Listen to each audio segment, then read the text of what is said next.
अस्सलामु अलैकुम वरहमतुल्लाहि वबरकातुहू। व्यूअर देखो ये मिठाई की दुकान कितनी खूबसूरत है। देखो कितनी वैरायटी हैं।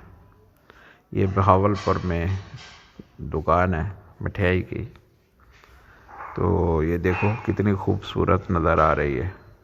हर चीज़ यहाँ मिलती है। अरबी, स्वीट, पाकिस्तानी मिठाई हर चीज़ मिल रही है।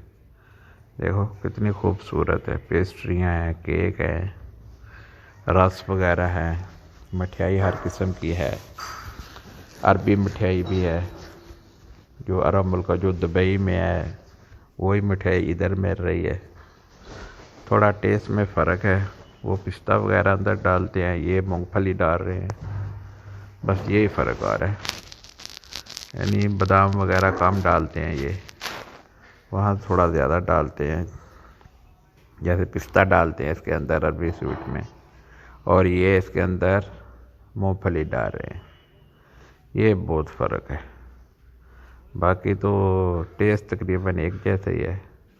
समोसे भी मिल रहे हैं बिल्कुल वैसे ही जैसे बाहरले मुल्कों में मिलते हैं, या सऊदीया में हो गया, दुबई में हो गए। ये देखो बहुत खूबसूरत है।